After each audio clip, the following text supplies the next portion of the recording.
दोस्तों आज 28 नवंबर 2023 हम पढ़ रहे हैं न्यूज़ टुडे। और आज की पहली खबर है, संयुक्त राज्य अमेरिका, ब्रिटेन और अन्य देशों ने आर्टिफिशियल इंटेलिजेंस के विनियमन के लिए एक समझौते पर हस्ताक्षर किए हैं। एमओयू पर हस्ताक्षर किए हैं, मेमोरेंडम ऑफ अंडरस्टैंडिंग पर हस्ताक्षर किए हैं। इन देशों ने guidelines for secure AI system development शीर्षक से एक दस्तावेज जारी किया है। इस दस्तावेज के हस्ताक्षरकर्ताओं में भारत शामिल नहीं है।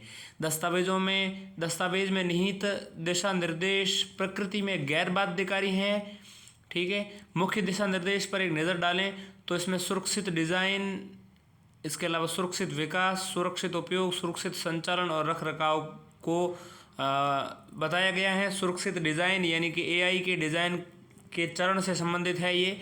इसमें एआई सिस्टम से जुड़े खतरों का आकलन करने के लिए एक समग्र प्रक्रिया शामिल है। सुरक्षित विकास यानी इसमें आपूर्ति श्रृंखला को सुरक्षित करना तथा एआई से संबंधित परिसंपत्तियों को ट्रैक करना और सुरक्षित करना शामिल है। एआई सिस्टम की संपूर्ण उपयोग अवधि के दौरान टेक्निकल डेब्ट को प्रतिबंधित करना चाहिए। और यहाँ टेक्निकल डेब्ट का मतलब है व्यवसाय द्वारा भविष्य में उन्हें प्रभावित करने वाली समस्याओं का समाधान नहीं करने पर उत्पन्न होती हैं। यानी टेक्निकल शब्द वह अंतर्निहित लागत है, वह लागत जो व्यवसाय द्वारा भविष्य में उन्हें प्रभावित करने वाली समस्याओं का समाधान नहीं करने पर उत्पन्न होती हैं। यानी वह लागत जो समस्याओं के समाधान नहीं करने पर उत्पन्न होती हैं। ठीक है, इसके अलावा सुरक्षित उपयोग तो एआई सिस्टम की संपूर्ण उपयोग अवधि में अवसंरचना सुरक्षा से के बेहतर सिद्धांतों को लागू करना चाहिए। सुरक्षित संचालन और रखरखाव देखें, सुरक्षा को प्रभावित करने वाले और व्यवहार में अचानक और क्रमिक सुरक्षित उपयोग एआई सिस्टम की संपूर्ण उपयोग अवधि में अवसंरचना सुरक्षा के बेहतर सिद्धांतों, इंफ्रास्ट्रक्चर सिक्योरिटी के और शानदार और अच्छे प्रिंसिपल्स को और सिद्धांतों को लागू किया जाना चाहिए। सुरक्षित संचालन और रखरखाव, सुरक्षा को प्रभावित करने वाले व्यवहार में अचानक और क्रमिक परिवर्तनों का निरीक्षण करके जो चेंजेस ऐसे हैं जो इंसिडेंटली मतलब एक्सीडेंटली आपको देखने को मिलते हैं या फिर जिनमें सीक्वेंसली परिवर्तन आते हैं, चेंजेज आते हैं, उन चेंजेज का निरीक्षण करके, ठीक है, और उनकी निरंतर जो है निगरानी की जानी चाहिए। एआई को विनियमित करने की आवश्यकता क्यों है?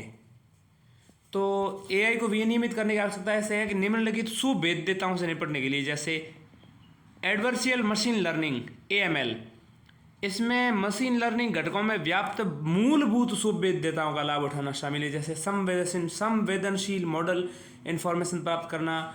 इसके अलावा जैसे डेटा पॉइजनिंग, जानबूझकर ट्रेनिंग डेटा को ख़राब या करप्ट करना, जैसे उसको डेटा पॉइजनिंग कहते हैं। इसके अलावा एडवर्सियल मशीन लर्निंग यानी मशीन लर्निंग घटक जो होते हैं उनमें व्याप्त मूलभूत सुभेद्यताओं का लाभ उठाना शामिल है, तो उनको हम एडवर्सियल मशीन लर्निंग कहते हैं। जैसे संवेदनशील मॉडल इन्फॉर्मेशन प्राप्त करना, तो ये जो है इसलिए इसकी आवश्यकता है, ये इसकी नीड है। विनियमन में रेगुलेशन में आने वाली कौन कौन सी चैलेंजेज हैं, चुनौतियां हैं, ध्यान दीजिएगा। तो एक तो सीमा पार रेगुलेशंस जो हैं उनके साथ समन्वय करना, उनको कोऑर्डिनेट करना उनके साथ। ठीक, मानकीकृत स्टैंडर्ड परिभाषाएं, इसकी डेफिनेशंस और मानदंडों की कमी है, तो इसको एक तो ठीक से परिभाषित करने की ज़रूरत है, ठीक से डिफाइन करने की आवश्यकता है कि एआई के समक्ष कौन कौन सी चुनौतियां हैं, एआई से किस तरह से निपटा जाना चाहिए। लाभ और जोखिमों को संतुलित करना, तो इससे जो एडवांटेज और डिसएडवांटेज जो दोनों हैं उन दोनों को, और उससे जो प्रॉफिट्स हैं, जो रिस्क्स हैं, उनको ठीक से बैलेंस करने की आवश्यकता है। एआई और इसे विनियमित करने के लिए हालिया प्रयासों के बारे में जानें, तो एआई को रेगुलेट करने के लिए कौन कौन से प्रयास हुए हैं। तो एआई एक मशीन की उन संज्ञानात्मक कार्यों को करने की क्षमता है जिन्हें हम मानव मस्तिष्क की सहायता से करते हैं। उदाहरण के लिए विचार करना, तर्क करना, सीखना, समस्या हल करना आदि। हालिया प्रयास देखें तो ब्लेचरी घोषणा, United kingdom AI safety summit में मानव केंद्रित, विश्वसनीय और जिम्मेदार एआई के लिए मिलकर कार्य करने का संकल्प लिया गया। Hiroshima AI process HAP, Hiroshima AI process, तो हिरोशिमा H, AI A और प्रोसेस P, तो HAP हाप। हिरोशिमा एआई प्रोसेस G7 द्वारा शुरू किया गया प्रयास है। इसका उद्देश्य एआई को यानी आर्टिफिशियल इंटेलिजेंस को रेगुलेट करने के लिए आगे जो है कोई भी कदम उठाना, कार्रवाई निर्धारित करना। तो ये थी अमेरिका, संयुक्त राज्य अमेरिका, ब्रिटेन और अन्य देशों ने आर्टिफिशियल इंटेलिजेंस के विनियमन के लिए, रेगुलेशन के लिए एक MOU पर यहाँ पर सिग्नेचर किए हैं। अगली खबर है विकेंद्रीकृत स्वायत्त संगठन यानी कि डिसेंट्रलाइज्ड ऑटोनोमस ऑर्गेनाइजेशन जो है, स्वायत्त जो है DAO जिसको हम कह रहे हैं, DAO ब्लॉकचेन प्रौद्योगिकी एवं गवर्नेंस का मिश्रण है। ब्लॉकचेन प्रौद्योगिकी और गवर्नेंस का मिश्रण है। DAO एक प्रकार का संगठन या एक निकाय है, एक ऐसा संगठन है या इसका एक क्या है, एक निकाय है, बॉडी है, ठीक है। ये कंप्यूटर प्रोग्राम्स के लिए एनकोड किए गए रूल्स के अनुसार कार्य करता है। इन कंप्यूटर प्रोग्राम्स को स्मार्ट कॉन्ट्रैक्ट्स के रूप में जाना जाता है, ठीक है। ऐसे कंप्यूटर जो प्रोग्राम्स होते हैं, जो प्रोग्राम होते हैं, उनको स्मार्ट कॉन्ट्रैक्ट्स कहा जाता है। स्मार्ट कॉन्ट्रैक्ट्स तय नियमों यानी कि जो भी रूल्स हैं उनको स्वतः लागू करते हैं। स्मार्ट कॉन्ट्रैक्ट्स जो होते हैं वो तय नियमों को लागू करते हैं स्वतः। और विकेंद्रीकृत स्वायत्त संगठन के संदर्भ में ये स्मार्ट कॉन्ट्रैक्ट्स संगठन के नियमों यानी रूल्स और डिसीजंस लेने की प्रक्रिया में प्रोसेस को जो है डिफाइन करते हैं, निर्धारित करते हैं। DAO को सेल्फ गवर्निंग और सेल्फ सस्टेनिंग सिस्टम यानी कि स्वायत्त शासित और स्वायत्त क्या कह सकते हैं, एक तरीके से इसको सस्टेन कर रहा है खुद। तो ये self governing self sustaining system के रूप में कार्य करने के लिए या इसको इस तरह से डिज़ाइन किया गया है, ठीक है। अब हम बात करेंगे ब्लॉकचेन तकनीक क्या होती हैं। देखिए, ये ब्लॉकचेन तकनीक के द्वारा कंडक्ट होता है। ब्लॉकचेन जो तकनीक है, ये चीज़ों को साझा डिस्ट्रीब्यूट लेजर यानी कि डिजिटल बही खाता जिसमें कोई परिवर्तन नहीं किया जा सकता, ये किसी बिजनेस नेटवर्क में लेन देन को रिकॉर्ड करने के लिए और एसेट्स को ट्रैक करने के लिए प्रक्रिया को आसान बनाता है। DAO यानी कि विकेंद्रीकृत स्वायत्त संगठन, डिसेंट्रलाइज्ड ऑटोनोमस ऑर्गेनाइजेशन की विशेषताएं जाने। तो एक तो ये डिसेंट्रलाइज्ड है, जैसा कि इस नाम में है। इसमें लोकतांत्रिक प्रक्रिया से निर्णय लिए जाते हैं। DAO के प्रतिभागियों को टोकन होल्डर्स कहा जाता है। तो इसके जो प्रतिभागी होते हैं उनको टोकन होल्डर्स कहा जाता है। निर्णय प्रक्रिया में उनकी प्रत्यक्ष भागीदारी होती है, ठीक है, प्रत्यक्ष भागीदारी होती है। इससे DAO यानी कि डिसेंट्रलाइज्ड ऑटोनोमस ऑर्गेनाइजेशन संबंधी निर्णय में प्रतिभागियों की न्याय संगत भागीदारी सुनिश्चित होती हैं। पारदर्शी क्या होता है, पारदर्शी स्मार्ट कॉन्ट्रैक्ट्स के चलते पूरी प्रक्रिया पारदर्शी होती है, ट्रांसपेरेंट होती है, इसमें किसी भी प्रकार का हेरफेर नहीं किया जा सकता। इससे DAO के प्रतिभागियों के बीच विश्वास मजबूत होता है कि भाई प्रक्रिया में कोई हेरफेर तो नहीं किया जा सकता कम से कम, ठीक है। इसके अलावा देखें समावेशी, तो इससे इंटरनेट कनेक्शन के साथ विश्व में कोई भी DAO शामिल हो सकता है और योगदान कर सकता है। DAO के मुख्य उपयोग देखें तो वित्तीय क्षेत्र में यानी मार्केट DAO जैसे प्लेटफॉर्म से ऋण लेने की सेवाएं शुरू की गई हैं। यह यूजर्स पर बैंकों पर निर्भर हुए बिना वैश्विक वित्तीय प्रणाली से जोड़ता है। डिजिटल आर्ट में देखें तो आर्टिस्ट नॉन फंजिबल टोकन्स यानी कि NFT का प्रबंधन करते हैं। डिजिटल आर्ट ऐसी एसेट्स हैं जिन्हें ब्लॉकचेन के माध्यम से टोकनाइज किया गया है। अन्य उपयोग या आपूर्ति श्रृंखला प्रबंधन में सहायक हैं। ये वैश्विक आपूर्ति श्रृंखलाओं को पारदर्शी उसमें पारदर्शिता लाता है। इसके अलावा उनकी ट्रेसेबिलिटी को आसान बनाता है।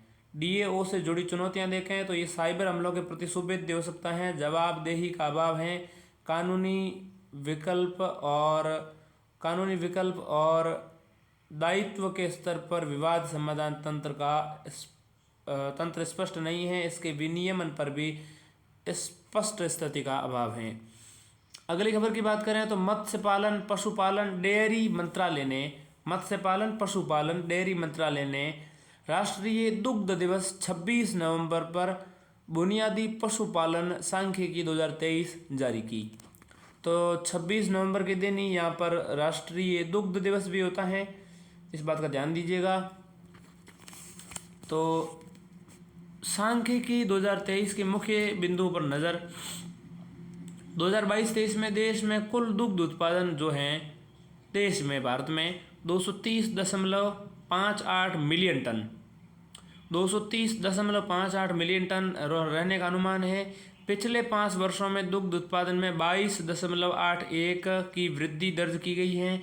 पिछले 5 वर्षों में ऊन उत्पादन में 16.84 की गिरावट दर्ज की गई है, जबकि मांस उत्पादन में 20.39% की वृद्धि दर्ज की गई है। ठीक है, तो दूध जो है पिछले 22-23 में देश में जो कुल दुग्ध उत्पादन है वो 230.58 मिलियन टन। पिछले 5 वर्षों में इनमें जो है दुग्ध उत्पादन में 22.81 की वृद्धि दर्ज की गई है। 5 वर्षों का देखेंगे आंकड़े तो। ठीक है, और पिछले 5 वर्षों में ऊन उत्पादन में जो है गिरावट दर्ज हुई है 16.84% की। ठीक है, जबकि मांस उत्पादन में भी वृद्धि दर्ज की गई है 20.39%। ठीक है, उल्लेखनीय है कि भारत में श्वेत क्रांति के जनक डॉक्टर वर्गीज कुरियन की जयंती को राष्ट्रीय दुग्ध दिवस के रूप में मनाया जाता है। डॉक्टर वर्गीज कुरियन जो है उनको इनकी जयंती जो होती है, इनके जन्मदिन को ही राष्ट्रीय दुग्ध दिवस के मनाया जाता है, क्योंकि इन्होंने ये श्वेत क्रांति को मतलब लाए थे ये, तो श्वेत क्रांति के जनक माना जाता है इनको। बात करें श्वेत क्रांति के बारे में तो भारत में दुग्ध उत्पादन में वृद्धि के लिए 1970 में फ्लड आरंभ किया गया, ऑपरेशन फ्लड। ठीक है, वर्तमान में भारत विश्व का सबसे बड़ा दुग्ध उत्पादक देश है, दुनिया का सबसे ज़्यादा दूध उत्पादन करता है। ये वैश्विक दुग्ध उत्पादन में 1/4 का योगदान दे रहा है, 1/4। श्वेत क्रांति की सहायता में योगदान देने वाले मुख्य कारक निम्नलिखित हैं। विशेषकर दूध के विपणन के लिए सहकारी समितियों का गठन, दूध प्रसंस्करण में निवेश, गायों में कृत्रिम गर्भाधान यानी आर्टिफिशियल इंसेमिनेशन तथा दुग्ध विपणन और व्यापार पर प्रतिबंधात्मक नियमों का नहीं होना। श्वेत क्रांति की सफलता में योगदान देने वाले मुख्य कारक निम्नलिखित हैं। विशेषकर दूध के विपणन के लिए सहकारी समितियों का गठन, दूध के विपणन के लिए सहकारी समितियों का गठन, दूध प्रसंस्करण में निवेश। ठीक, दूध यानी कि मिल्क प्रोडक्शन में, मिल्क प्रोसेसिंग में जो है, मैन्युफैक्चरिंग में इन्वेस्टमेंट। इसके अलावा गायों के कृत्रिम गर्भाधान, आर्टिफिशियल इंसेमिनेशन के अलावा दूध विपणन और व्यापार पर प्रतिबंधात्मक नियमों का नहीं होना। डेयरी विकास के लिए सरकारी पहलें, राष्ट्रीय गोकुल मिशन, राष्ट्रीय पशुधन मिशन, पशुधन स्वास्थ्य एवं रोग नियंत्रण योजना, राष्ट्रीय डेयरी विकास कार्यक्रम। इसका उद्देश्य देशी गोजातीय नस्लों के विकास और संरक्षण को बढ़ावा देना है। राष्ट्रीय पशु मिशन, इसका उद्देश्य पशुधन क्षेत्र में उद्यमिता का विकास करना, साथ ही यह भी मिशन है कि मवेशियों की नस्ल सुधार पर भी ध्यान केंद्रित किया जाए। पशु स्वास्थ्य एवं रोग नियंत्रण योजना देखें तो इसका उद्देश्य पशु स्वास्थ्य में सुधार करना, और इसके अलावा राष्ट्रीय डेयरी विकास कार्यक्रम जो है, इस कार्यक्रम में दुग्ध और दुग्ध उत्पादों की गुणवत्ता में सुधार के लिए चलाए जा रहे हैं। तो कुल मिला के डेयरी विकास के लिए सरकार की पहलों कौन कौन सी हैं, तो ध्यान दीजिएगा। राष्ट्रीय गोकुल मिशन, राष्ट्रीय पशुधन मिशन, राष्ट्रीय पशुधन, इसके अलावा राष्ट्रीय डेयरी विकास कार्यक्रम, पशुधन स्वास्थ्य और रोग नियंत्रण योजना। और डेयरी के उद्योग के समक्ष चुनौतियां देखें तो दुधारू पशुओं की कम उत्पादकता, समक्ष चुनौतियों में दुधारू पशुओं की कम उत्पादकता है। इसके अलावा जुगाली करने वाले पशुओं की से ग्रीन हाउस गैसों का उत्सर्जन होता है, और निर्यात में बहुत कम हिस्सा होना, ये सब शामिल हैं। अगली खबर की बात करें तो राष्ट्रपति ने न्यायाधीशों की भर्ती के लिए अखिल भारतीय न्यायिक सेवा AIJS की स्थापना का विचार प्रस्तुत किया है। और ये राष्ट्रपति ने किया है न्यायाधीशों की भर्ती के लिए अखिल भारतीय न्यायिक सेवा AIJS की स्थापना का विचार प्रस्तुत किया है राष्ट्रपति ने। AIJS सभी राज्यों के लिए अतिरिक्त जिला न्यायाधीशों जो हैं के स्तर पर न्यायाधीशों की भर्ती में केंद्रीकृत योजना के लिए सुधारात्मक प्रयास हैं। वर्तमान में संविधान के अनुच्छेद 233 के अनुसार जिला न्यायाधीशों की नियुक्ति, उनकी पोस्टिंग, पदोन्नति राज्य द्वारा संबंधित उच्च न्यायालय के परामर्श से राज्यपाल द्वारा की जाती हैं। और जो भी हाईकोर्ट सिफारिश करता है, परामर्श देता है, उसको इसी तरह से राज्यपाल जिला न्यायाधीश की नियुक्ति, पोस्टिंग, पदोन्नति ये सब करते हैं। 42वें संविधान संशोधन 1976 के द्वारा 312 अनुच्छेद जो है, अनुच्छेद 312 अनुच्छेद 312 को संशोधित किया गया। इस संशोधन के तहत संसद को एआईजेएस सहित एक या एक से अधिक अखिल भारतीय सेवाओं के गठन के लिए कानून बनाने का अधिकार दिया गया है। ठीक है, एआईजेएस की आवश्यकता क्यों है? एआईजेएस की आवश्यकता इसलिए है क्योंकि मौजूदा रिक्तियों को भरना इसमें, इसके अलावा वर्तमान में अधीनस्थ न्यायालयों के समक्ष न्यायाधीशों के 5000 से अधिक पद रिक्त हैं। लंबित मामलों को कम करने के लिए जिला न्यायालयों के स्तर पर लगभग 85% मामले लंबित हैं। बेहतर प्रतिनिधित्व, समाज के सभी वर्गों से न्यायाधीशों को चुने जा सकेंगे और वे पदोन्नत होकर उच्चतर न्यायपालिका तक पहुंच सकेंगे। एआईजेएस को लागू करने में चुनौतियां भी हैं कुछ। क्या चुनौतियां सामने आ सकती हैं? एक तो शक्तियों के पृथक्करण के सिद्धांत के ये खिलाफ है, इससे न्यायिक नियुक्तियों की प्रक्रिया में कार्यपालिका का हस्तक्षेप होगा। दूसरा, न्यायपालिका का संघीय ढांचा प्रभावित हो सकता है। केंद्रीकृत प्रणाली संबंधित उच्च न्यायालयों को नियुक्ति संबंधी प्राधिकार में हस्तक्षेप करेगी। तीसरा, न्यायालय की भाषा से संबंधित मुद्दा भी है। अधीनस्थ न्यायालयों में स्थानीय या क्षेत्रीय भाषा का प्रयोग किया जाता है। एआईजेएस से इस संबंध में समस्या उत्पन्न हो सकती है। अगली खबर की बात करें तो है वित्तीय स्थिरता बोर्ड यानी कि एफएसबी ने वैश्विक स्तर पर प्रणालीगत रूप से महत्वपूर्ण बैंकों वैश्विक स्तर पर प्रणालीगत स्तर से बेहतर महत्वपूर्ण बैंकों यानी कि जीएसआईबी जो है उनकी सूची 2023 ये जो है एक प्रकाशित की है। सूची 2023 को प्रकाशित किया है। एफएसबी यानी वित्तीय स्थिरता बोर्ड यानी कि फाइनेंशियल स्टेबिलिटी बोर्ड। इस सूची का प्रकाशन बैंकिंग पर्यवेक्षण पर बेसल समिति यानी बीसीबीएस और संबंधित देशों के प्राधिकरणों के परामर्श से किया गया है। सूची में कोई भी भारतीय बैंक शामिल नहीं है, इस बात का ध्यान दीजिएगा। इस सूची का प्रकाशन बैंकिंग पर्यवेक्षण पर बेसल समिति बीसीबीएस से संबंधित देशों के प्राधिकरणों से परामर्श किया गया। सूची में कोई भी भारतीय बैंक शामिल नहीं है। जीएसआईबी के रूप में वर्गीकृत बैंक संपूर्ण आर्थिक व्यवस्था में इतने महत्वपूर्ण माने जाते हैं कि एफएसबी उन्हें कोई भी क्षति नहीं पहुंचने देने का हर संभव प्रयास करता है। ऐसा इसलिए है क्योंकि ऐसे बैंक की विफलता से व्यापक वित्तीय संकट पैदा हो जाएगा, वैश्विक अर्थव्यवस्था के समक्ष खतरा उत्पन्न हो जाएगा। जीएसआईबी का चयन निम्नलिखित मानदंडों के आधार पर किया जाता है। किस आधार पे जो है यूँ कह सकते हैं कि वैश्विक स्तर पर प्रणालीगत रूप से महत्वपूर्ण बैंकों का चयन किया जाता है। तो किस तरह से चुना जाता है? एक तो उच्च पूंजी बफर, हायर कैपिटल बफर, इसके अलावा टोटल लॉस अब्जॉर्बिंग कैपेसिटी, इसके अलावा समाधान क्षमता यानी कि रिजॉल्वेबिलिटी के अलावा उच्चतर पर्यवेक्षक अपेक्षाएं यानी कि हायर सुपरवाइजरी एक्सपेक्टेशंस ये सब शामिल हैं। हायर सुपरवाइजरी एक्सपेक्टेशंस इसके अलावा अतिरिक्त पूंजी बफर्स के आवश्यक स्तरों के अनुसार जीएसआईबी को 5 अलग अलग बकेट्स अर्थात श्रेणी में रखा जाता है। भारत में संचालित एक जीएसआईबी के लिए अनिवार्य है कि वह अपने जोखिम से भारित परिसंपत्तियों यानी कि आरडब्ल्यूए के अनुपात में अतिरिक्त कॉमन इक्विटी टीयर 1 कैपिटल बनाए रखे। जीएसआईबी की तर्ज पर यानी कि वैश्विक स्तर पर प्रणालीगत रूप से महत्वपूर्ण बैंक की तर्ज पर भारतीय रिजर्व बैंक आरबीआई ने 2014 में घरेलू स्तर पर प्रणालीगत रूप से महत्वपूर्ण बैंकों के लिए फ्रेमवर्क तैयार किया है। इन्हें 5 अलग अलग बकेट्स में रखा गया है। जैसे कि मैंने बताया एसआईबी को बकेट 3 में रखा गया, ठीक है। इसके अलावा आईसीआईसीआई बकेट 1 में रखी गई है, एचडीएफसी बकेट 1 में है और डीएसआईबी जो है के रूप में सूचीबद्ध किया गया है, ठीक है। DSIB के लिए अनिवार्य वे अपने RWA के अनुपात में 0.20 से 0.800% तक यानी कि 0.2% से 0.8% तक के अतिरिक्त CET यानी कि अतिरिक्त कॉमन इक्विटी टीयर 1 कैपिटल की बात की जा रही बनाए रखे।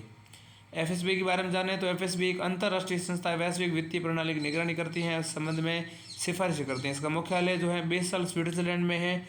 स्विट्जरलैंड में बेसल, इसकी स्थापना 2009 में फाइनेंशियल स्टेबिलिटी फोरम की जगह की गई थी। गौरतलब है कि G20 ने FSB को स्थापित करने का प्रस्ताव रखा था। भारत FSB का सदस्य है, ध्यान दीजिएगा। अगली खबर की बात करें तो गुजरात में आकाशीय बिजली गिरने से 24 लोगों की मौत हो गई है। आकाशीय बिजली वायुमंडल में बहुत तीव्र और व्यापक विद्युत आवेश का निर्मुक्त होना है। आकाशीय बिजली गर्जन करने वाले बादल के भीतर दो विपरीत आवेशों के बीच इंट्रा क्लाउड लाइटनिंग या बादल में और ज़मीन पर दो विपरीत आवेशों के बीच क्लाउड टू ग्राउंड लाइटनिंग उत्पन्न हो सकती हैं। आकाशीय बिजली कैसे गिरती हैं? विद्युत आवेश नमी धारण करने वाले विशाल बादलों में निर्मुक्त होता है। ठीक है, जैसे जैसे जल वाष्प बादल में ऊपर की ओर बढ़ते हैं, गिरते तापमान के कारण ये छोटे बर्फ़ के क्रिस्टल के रूप में परिवर्तित हो जाते हैं। ये जल वाष्प बर्फ़ के क्रिस्टल के रूप में द्रव्यमान संग्रह करते हुए ऊपर तब तक उठते हैं जब तक भारी होकर वर्षा की बूंदों के रूप में गिरना शुरू न कर दें। ठीक है, बर्फ़ के छोटे क्रिस्टल ऊपर की ओर उठते जाते हैं और बड़े हो चुके द्रव्यमान बढ़ने के कारण क्रिस्टल नीचे आने लगते हैं। इससे छोटे व बड़े क्रिस्टल्स में टक्कर होती हैं। इन क्रिस्टलों के टक्कर से इलेक्ट्रॉन का उत्सर्जन होता है और मुक्त इलेक्ट्रॉन और अधिक टक्कर के कारण मतलब और अधिक होते हैं और फिर बिजली का निर्माण होता है। बादल की ऊपरी परत धनावेशित हो जाती हैं जबकि मध्य परत ऋणावेशित हो जाती हैं। जो विद्युत की हीन चालक हैं, आवेशों के प्रवाह को रोक नहीं पाती हैं। इस कारण परतों के मध्य विद्युत का प्रवाह होता है। बादल की मध्य परत की तुलना में पृथ्वी धनात्मक रूप से आवेशित होती हैं। इसके परिणाम स्वरूप कुछ विद्युत धारा पृथ्वी की ओर प्रवाहित होने लगती हैं। विद्युत धारा का यह प्रवाह ही पृथ्वी पर जीवन और संपत्ति को नुकसान पहुंचाता है। ठीक है, आकाशीय बिजली के प्रकार देखें तो एक तो inter cloud lightning, cloud to ground lightning, 3 प्रकार की है। Intra cloud lightning. ठीक है, इंट्रा क्लाउड लाइटनिंग बादलों के भीतर विपरीत आवेशों के बीच टक्कर से उत्पन्न होती है। ठीक है, और इंटर क्लाउड लाइटनिंग जो है बादलों के मध्य उत्पन्न होती हैं। क्लाउड टू ग्राउंड लाइटनिंग बादल में और ज़मीन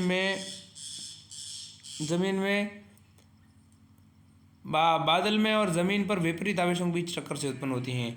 इंटर क्लाउड लाइटनिंग क्या है? बादलों के भीतर विपरीत आवेशों की टक्कर से उत्पन्न होती हैं। इंटर क्लाउड लाइटनिंग बादलों के मध्य उत्पन्न होती हैं और क्लाउड टू ग्राउंड लाइटनिंग बादल में और ज़मीन में आवेशों के बीच टक्कर से उत्पन्न होती हैं। ठीक है, राष्ट्रीय आपदा प्रबंधन प्राधिकरण के दिशा निर्देश देखें तो प्रारंभिक चेतावनी और संचार प्रणाली देखें तो ज़मीन पर स्थापित लाइटनिंग डिटेक्शन नेटवर्क से आकाशीय बिजली की घटनाओं का वास्तविक समय में पता लगाया जा सकता है। रोकथाम, शमन और तैयारी संबंधी उपाय, इसमें आपातकालीन योजनाएं, आकाशीय बिजली अवरोधों को स्थापित करना आदि शामिल हैं। अब हम बात करते हैं सुर्खियों में। पहली सुर्खी है एम्पलीफाई 2.0। एम्पलीफाई क्या है?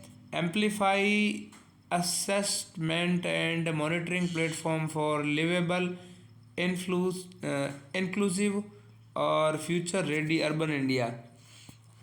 आवासन और शहरी कार्य मंत्रालय ने एम्पलीफाई 2.0 जो है पोर्टल लॉन्च किया है। इस पोर्टल का लक्ष्य एक ही प्लेटफॉर्म पर भारतीय शहरों से जुड़ा प्राथमिक डेटा यानी रॉ डेटा उपलब्ध कराना है। एक ही प्लेटफॉर्म यानी एक ही जगह जो है जितने भी शहर इंडिया के हैं भारतीय शहरों का सारा डेटा यहाँ उपलब्ध कराना है। इस आवासन और शहरी कार्य मंत्रालय के द्वारा जो पोर्टल लॉन्च किया गया है एम्पलीफाई 2.0 पर लॉन्च करना है। ठीक है, शिक्षाविदों, शोधकर्ताओं और हितधारकों को डेटा के आधार पर नीतियाँ बनाने में मदद करेगा। प्राथमिक डेटा, रॉ डेटा ऐसा डेटा होता है जिससे किसी प्रक्रिया के लिए प्रोसेस नहीं किया गया हो।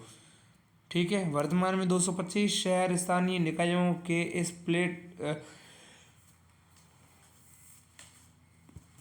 वर्तमान में 225 शहरी स्थानीय निकायों को इस प्लेटफॉर्म से जोड़ा गया है।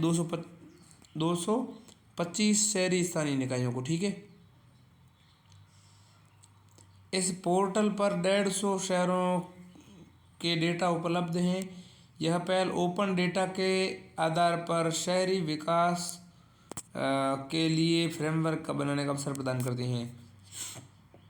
दूसरी खबर है ट्रेड सीक्रेट्स। हाल ही में अमेरिकी जूरी ने एक भारतीय आईटी सेवा कंपनी को अमेरिकी आईटी सेवा कंपनी के ट्रेड सीक्रेट्स का दुरुपयोग करने का कारण $210 मिलियन का भुगतान करने का आदेश दिया है।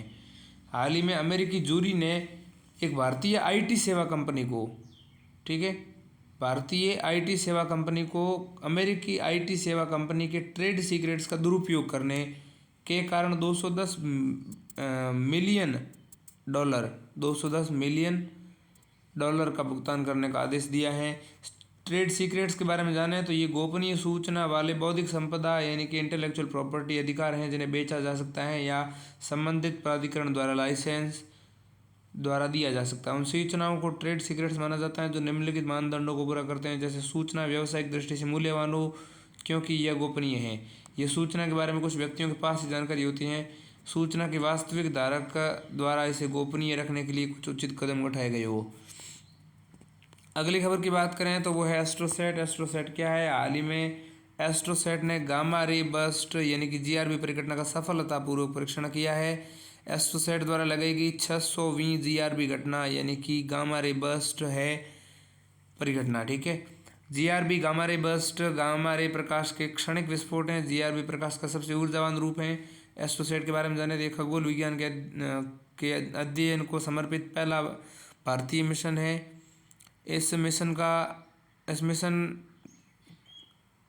इसका उद्देश्य एक साथ x-ray, optical, ultraviolet spectral band में खगोलीय स्रोतों का अध्ययन करना है। इसका उद्देश्य न्यूट्रॉन तारों और ब्लैक होल्स वाले बाइनरी स्टार सिस्टम में उच्च ऊर्जा प्रक्रियाओं को समझना है। यह अलग अलग खगोलीय पिंडों के साथ एक बहुतरंग दैर्घ्य पर्यवेक्षण को सक्षम बनाता है। अगली खबर है faster 2.0 electronic supreme court reports. तो electronic supreme court report portal क्या है? भारत में मुख्य न्यायाधीश ने फास्टर 2.0 पोर्टल और ESCR पोर्टल के हिंदी वर्जन को लॉन्च किया है, ठीक है। फास्ट पोर्टल के बारे में जानें तो इसमें कैदियों के रिहाई से संबंधित अदालती आदेशों के बारे में उच्च न्यायालयों, ट्रायल कोर्ट्स और जेल अधिकारियों को तुरंत सूचित करने के लिए डिज़ाइन किया गया है। इसका उद्देश्य ये सुनिश्चित करना है कि रिहाई संबंधी आदेशों के संचार में देरी के कारण कैदियों की आवश्यकता से अधिक समय में जेल में नहीं रखा जाए, ठीक है।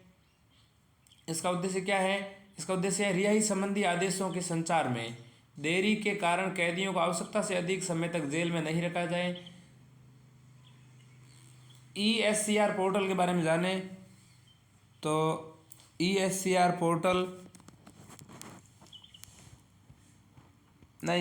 नहीं फास्ट पोर्टल के बारे में जानें तो इसमें कैदियों की रिहाई से संबंधित अदालती आदेशों के बारे में उच्च न्यायालयों, ट्रायल कोर्ट और जेल अधिकारियों को तुरंत सूचित करने के लिए डिजाइन किया गया है फास्टर पोर्टल, ठीक है।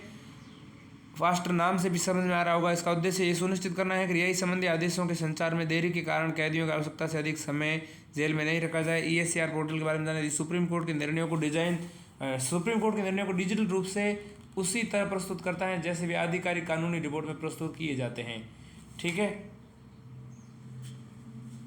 इसको हम कहते हैं ESCR supreme court reports. ESCR report electronic supreme court report इसकी फुल फॉर्म हो सकती है, ठीक है। तो ये है खबर।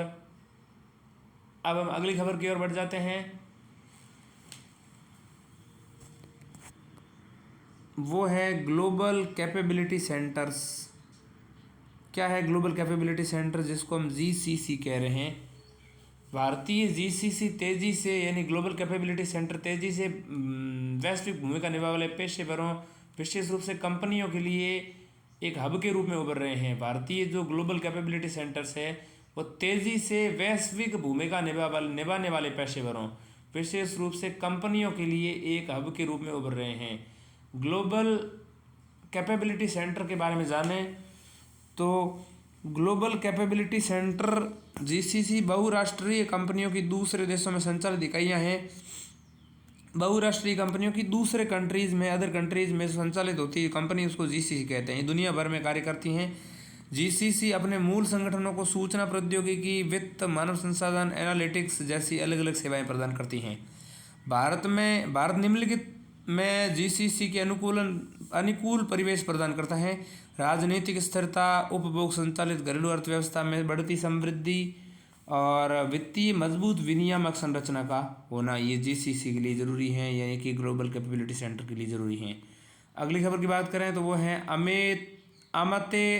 अमतेरासु।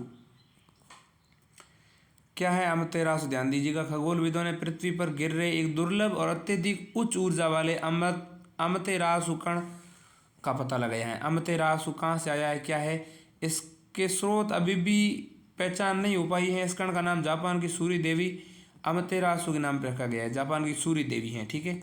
240 एक्सा इलेक्ट्रॉन वोल्ट्स ईवी से अधिक ऊर्जा वाला एक कण है, ठीक है। अब तक अमतेरासु कण से अधिक ऊर्जा वाले 1951 में खोजे गए ओ माई गॉड पार्टिकल से मापी गई हैं। अब तक अमृतासु कण से अधिक ऊर्जा वाले केवल 1991 में खोजे गए ओ माई गॉड पार्टिकल में मापी गई थी ऊर्जा, ठीक है। यह 320 इलेक्ट्रॉन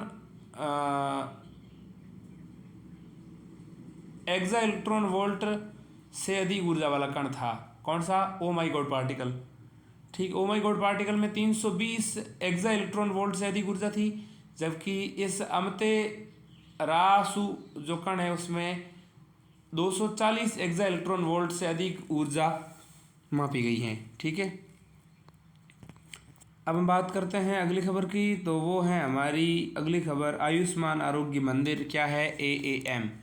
केंद्र सरकार ने आयुष्मान भारत स्वास्थ्य और कल्याण केंद्रों का नाम बदलकर आयुष्मान आरोग्य मंदिर करने का निर्णय किया है। इनकी टैगलाइन होगी आरोग्यम परम धनम, ठीक है। केंद्र सरकार ने आयुष्मान भारत स्वास्थ्य और कल्याण केंद्र जो हैं, आयुष्मान भारत स्वास्थ्य और कल्याण केंद्र जो है उनका नाम बदल करके आयुष्मान आरोग्य मंदिर करने का निर्णय ले गया है। इसकी टैगलाइन होगी आरोग्यम परम धनम। ABHWC यानी कि आयुष्मान भारत AB स्वास्थ्य और कल्याण केंद्र, हेल्थ एंड वेलबींग सेंटर्स जो हैं, Ayushman Bharat health and wellbeing centres यानी कि अब वक, उसको अब कर दिया है आम, आयुष्मान आरोग्य मंदिर आम कर दिया है। अब वक को जो है ABHWC को AAM कर दिया है, आम कर दिया है, निर्णय लिया गया। इसकी टैगलाइन होगी आरोग्यम परम धनम। ABHWC को 2018 में आयुष्मान भारत कार्यक्रम के तहत शुरू किया गया था। देश भर में 1.6 लाख से अधिक केंद्र हैं। ABHWC यानी कि Ayushman Bharat health and wellbeing centre को 2018 में आयुष्मान भारत कार्यक्रम के तहत शुरू किया गया। देश भर में ऐसे 1.6 लाख से अधिक केंद्र हैं जिनको हम ABHWC यानी कि Ayushman Bharat health and wellbeing centres कहते हैं। इनकी स्थापना विविध प्रकार की स्वास्थ्य सेवाओं प्रदान करने के लिए की गई, जैसे मातृ एवं शिशु स्वास्थ्य देखभाल सेवाओं के अतिरिक्त स्वास्थ्य सेवाएं भी। ये गैर संचारी रोग जैसे पैलिएटिव सुधारात्मक देखभाल और ओरल और ENT देखभाल, मानसिक देखभाल, स्वास्थ्य देखभाल और आपातकाल की स्थिति एवं ट्रामा के केस में प्राथमिक देखभाल प्रदान करते हैं। ये केंद्र आवश्यक दवाएं और जांच संबंधी सेवाएं निःशुल्क प्रदान करते हैं। अगली खबर है generalised system of preferences GSP। 2022 में भारत और यूरोपीय संघ की GSP योजना के शीर्ष लाभार्थियों में से एक था। 2022 में भारत जो है यूरोपीय संघ की GSP योजना के शीर्ष लाभार्थियों में से एक था। भारत की बात हो रही है। तो 2022 में यूरोपियन संघ जो है, यूरोपियन यूनियन जो है, उसकी GSP योजना जो है, प्लानिंग जो है, उसके लाभार्थियों में भारत टॉप पर था, ठीक है, टॉप में से था। मतलब GSP के बारे में जानें तो ये क्या है। इस योजना के तहत यूरोपीय संघ कुछ विकासशील देशों को कुछ निश्चित उत्पादों को अपने बाजारों में प्राथमिकता के आधार पर पहुंचने की अनुमति देता है। इस तरह उत्पादों पर या तो न्यूनतम सीमा शुल्क लगाया जाता है या कोई सीमा शुल्क नहीं लगाया जाता है। जैसे जैसे ये वस्तुएं अधिक प्रतिस्पर्धी हो जाती हैं और यूरोपीय संघ बाजार में उनकी बहुत अधिक मात्रा बढ़ती जाती है, इन पर जीएसपी वापस ले लिया जाता है। ईयू पहले ही कई वस्तुओं पर जीएसपी लाभ वापस ले चुका है। जीएसपी की वर्तमान नीति अब अगले 4 वर्षों 2027 तक ही जारी रहेगी। जीएसपी की शुरुआत संयुक्त राष्ट्र व्यापार और विकास संगठन यानी यूएनसीटीएडी के तत्वावधान में की गई थी। संयुक्त राष्ट्र व्यापार और विकास संगठन United Nations commission for trade and development. अब हम बात करते हैं अगले स्थान की जो सुर्खियों में है, सुर्खियों में स्थलों में है साइप्रस। साइप्रस क्यों सुर्खियों में है? साइप्रस सुर्खियों में है, इसकी राजधानी निकोसिया है। साइप्रस जो है ये कहाँ अवस्थित हैं? साइप्रस ये इज़राइल के वेस्ट में जो मेडिटेरियन सी है, उस मेडिटेरियन सी में ये साइप्रस विद्यमान है।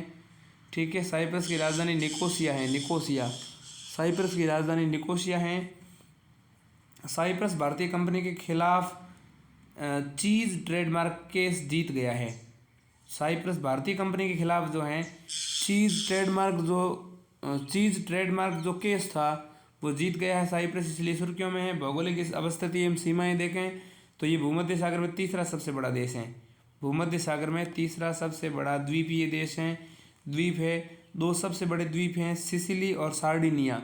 सिसिली और सार्डिनिया के बाद में साइप्रस तीसरे नंबर का सबसे बड़ा द्वीप है भूमध्य सागर मेडिटेरियन सी में। ठीक है, ये भूमध्य सागर के उत्तर पूर्व के कोने में स्थित हैं। यह मिस्र के उत्तर में, तुर्की के दक्षिण में और सीरिया के पश्चिम में और मुख्य भूमि से ग्रीस के दक्षिण पूर्व में स्थित हैं। ठीक है, तो ये जो है तुर्की है, सीरिया है और मिस्र है, इन सब देशों के बीच में या समुद्री द्वीप में जो है मस्त अवस्थित है। इसकी विशेषताओं की बात करें तो पर्वत इसका है किरेनिया या ट्रूडोस। सबसे ऊंची चोटी की बात करें तो माउंट ओलंपस, और सबसे लंबी नदी की बात करें तो पेडियोस। इसकी राजधानी साइप्रस की जो है वो है निकोसिया। ये रहा साइप्रस। इसके पड़ोसी देशों की बात आप आराम से कर सकते हैं, तसल्ली से कर सकते हैं। ठीक है, ये है साइप्रस। साइप्रस मेडिटेरेनियन सी भूमध्य सागर, इसके बहुत सारे देश पड़ोसी हैं। जैसे एक तो इज़राइल है, इज़राइल के बाद आगे लीबनॉन है, इधर इजिप्ट हो गया, उधर ऊपर टर्की हो गया, इधर सीरिया हो गया। इन सब के बीच में जो मेडिटेरियन सी है उसमें ये विद्यमान है साइप्रस। इसकी राजधानी निकोसिया है, जैसा कि मैं बता चुका हूँ। धन्यवाद।